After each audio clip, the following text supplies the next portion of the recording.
When you think of the Olympian gods, you might imagine majestic, all-powerful beings ruling with wisdom and justice. But the truth is far darker. Their reign was a web of scandals, betrayals, and ruthless power plays. From Zeus's tyranny to Hera's vengeance, the gods were anything but virtuous. Today, we're uncovering the real Mount Olympus, a realm where chaos reigned, and no one, mortal or divine, was safe. Part 1. Zeus, the Tyrant King. Zeus, the so-called king of the gods, earned his throne through betrayal and sheer force. But ruling Olympus came at a cost, a reign defined by paranoia and ruthless control. Sure, he defeated his father, Cronus, to claim the throne, but his reign wasn't exactly virtuous. In fact, Zeus was infamous for abusing his power in ways that would make even the worst tyrants blush. The rise of Zeus betraying his father Cronus. Zeus's story begins with a prophecy, one that haunted his father, Cronus. The Titan was told that one of his children would overthrow him just as Cronus had overthrown his own father, Uranus. In a desperate attempt to avoid his fate, Cronus swallowed each of his children at birth, imprisoning them in his stomach. But Zeus escaped this grim fate thanks to his mother, Rhea, who tricked Cronus by feeding him a stone wrapped in swaddling clothes instead of the newborn Zeus. Years later, Zeus returned to confront Cronus, forcing him to regurgitate his siblings, Poseidon, Hades, Hera, Demeter, and Hestia. Together, they waged a decade-long war against the Titans known as the Titanomachy.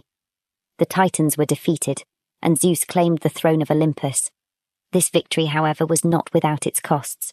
Zeus's ascent was marked by a series of ruthless actions that would define his rule. Zeus's paranoia, the fate of Metis. The prophecy that haunted Cronus would now haunt Zeus. The fates foretold that Zeus's first wife, Metis, would bear a child who would surpass him in power. Rather than risk being overthrown, Zeus took a drastic step. He swallowed Metis whole while she was pregnant. This act was meant to eliminate the threat, but instead it resulted in one of Zeus's most iconic moments. From his forehead, Metis's child emerged fully grown and armed, Athena, the goddess of wisdom and war. While Zeus succeeded in preventing Metis's second child from being born, his actions set a disturbing precedent. No ally, no family member, and no lover could be trusted. Zeus's cruelty. The punishment of Prometheus. Zeus's tyranny wasn't limited to his family. Mortals, too, felt the wrath of his rule, none more so than Prometheus, the Titan who defied Zeus to bring fire to humanity. Zeus viewed Prometheus's act as an unforgivable betrayal. Fire symbolized more than warmth and light. It was knowledge, progress, and independence, qualities Zeus feared in mortals. As punishment, Zeus sentenced Prometheus to eternal torment. Each day an eagle tore at his liver, and each night it regrew, an endless cycle of pain. This wasn't just a punishment for Prometheus, it was a message to humanity. Zeus's power was absolute, and any challenge to his authority would be met with unrelenting cruelty. Zeus's reign of fear. Zeus's actions as ruler reveal a god driven not by wisdom but by fear. He feared the prophecy that might dethrone him. He feared the knowledge that might empower mortals, and he feared losing control over the chaotic world he had conquered. Zeus's ascent to power was marked by betrayal and fear, setting the stage for the complex and often tumultuous relationships that would define the Olympian gods. Part 2. Hera's ruthless vengeance. While Zeus ruled through fear and power, his wife Hera ruled through vengeance. As the queen of the gods, Hera's wrath was legendary, especially when it came to Zeus's infidelities. Unable to confront him directly, she turned her anger on his lovers, their children, and anyone who dared cross her path. The curse of Io. One of Hera's most infamous victims was Io, a mortal priestess of Hera who caught Zeus's wandering eye. To hide his affair, Zeus transformed Io into a cow, hoping to escape Hera's notice.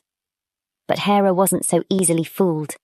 Hera ordered Argus, a giant with 100 eyes, to watch over Io, ensuring she could never escape. Zeus eventually sent Hermes to kill Argus, but Hera retaliated by sending a gadfly to torment Io endlessly. The poor girl was forced to wander the earth, her torment unrelenting.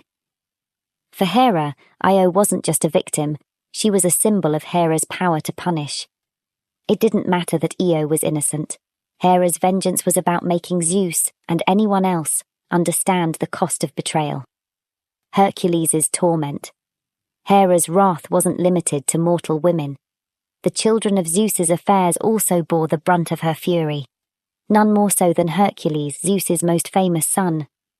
From the moment Hercules was born, Hera sought to destroy him. As an infant, she sent 2 serpents to his crib, but even then, Hercules showed his strength by strangling them. When that failed, Hera waited for her opportunity to strike. Hera drove Hercules into a fit of madness, causing him to kill his wife and children. Overcome with guilt, Hercules sought redemption through the 12 labours, tasks so dangerous they were designed to kill him. But even these labours couldn't escape Hera's influence. She interfered at every step, making his journey as brutal as possible. Hera's vendetta against Hercules was relentless, showing the lengths she would go to in order to punish Zeus and his offspring. Hera's schemes against Zeus.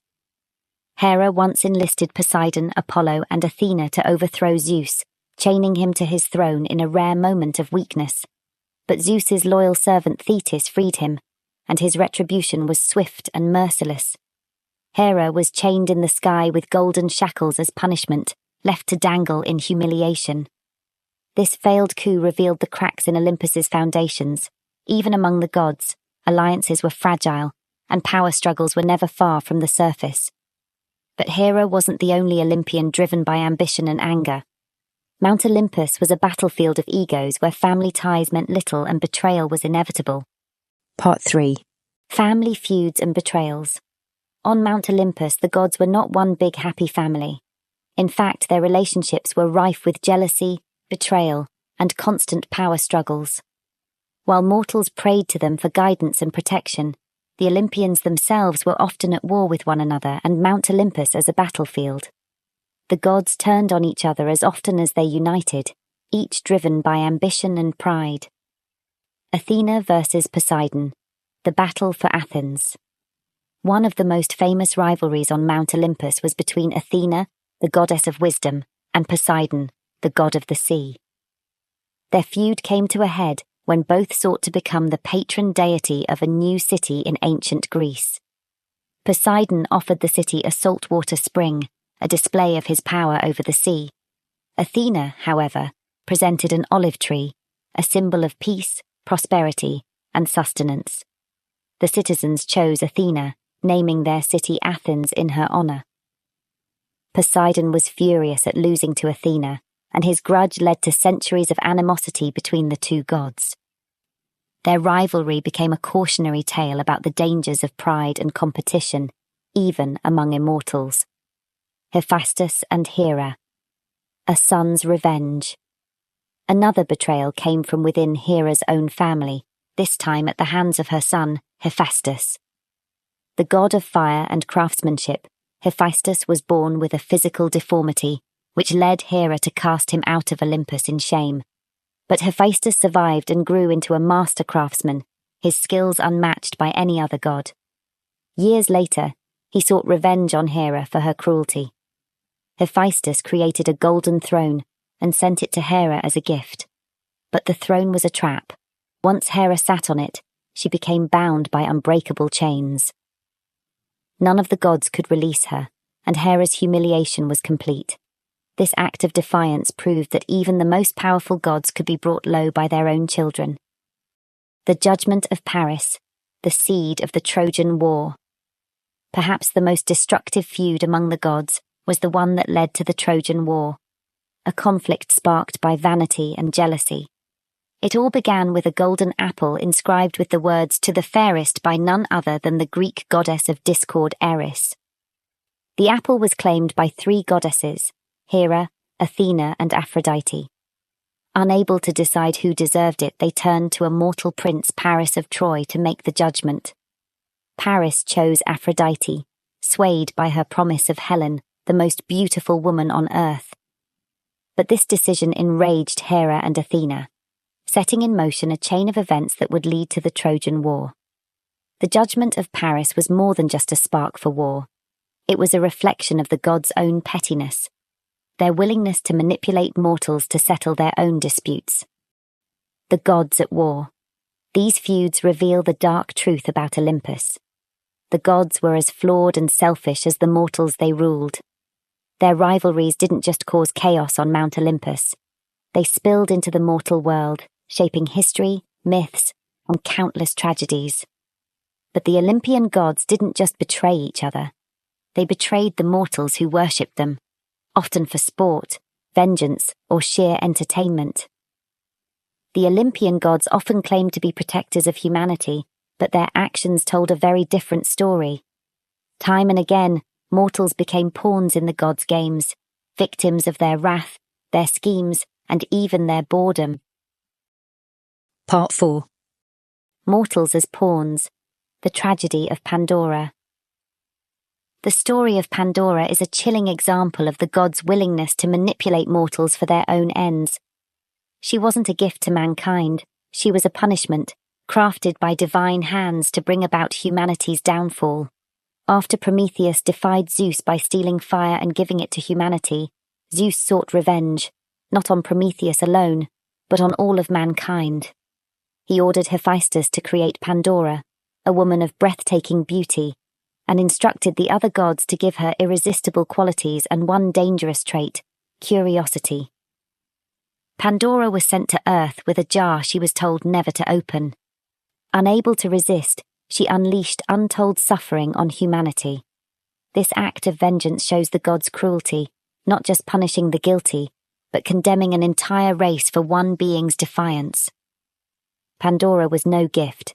She was Zeus's instrument of revenge, a weapon of mass suffering cloaked in divine beauty. Whether through fear, chaos, or manipulation, the gods ensured mortals would never forget their place. The Trojan War, mortals caught in divine crossfire. The Trojan War is perhaps the ultimate example of mortals being used as pawns.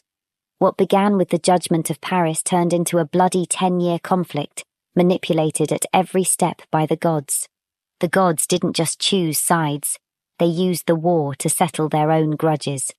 Hera and Athena backed the Greeks to spite Paris, while Aphrodite protected the Trojans to ensure her chosen lover Paris survived.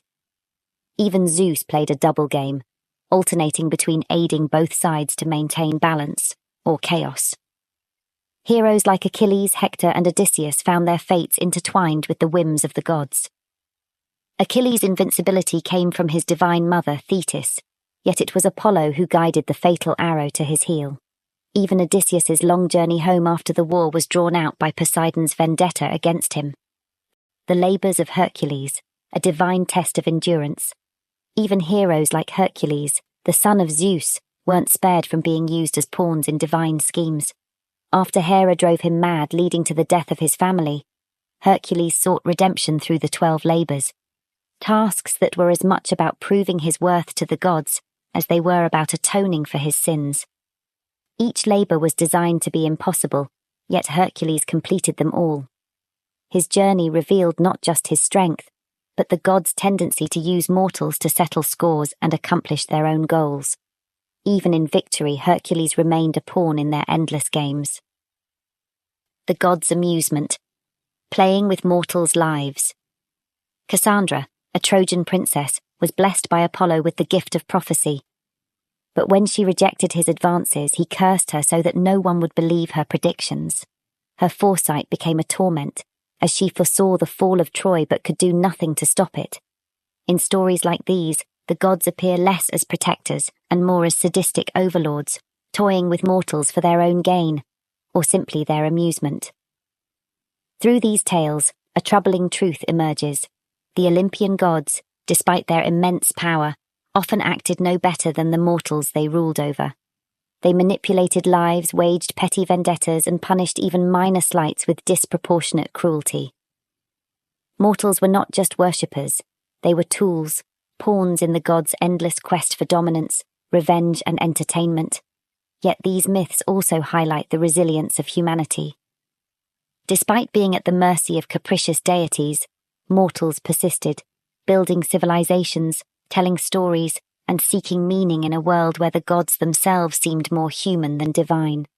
These myths endure not because of the gods' greatness, but because they reflect the triumphs and struggles of the human spirit, even in the face of divine tyranny.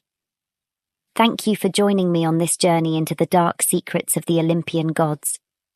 The myths of ancient Greece continue to captivate us, not just for their grandeur, but for their raw, human drama, the betrayals, power struggles, and the eternal question of what it truly means to be divine. Which Olympian secret or ancient myth surprised you the most? Let me know in the comments. And if you have a favourite myth, or a monster, hero, or god you'd like me to cover, drop your suggestions below. Let's keep the conversation going. If you enjoyed uncovering these scandalous stories, don't forget to give this video a thumbs up.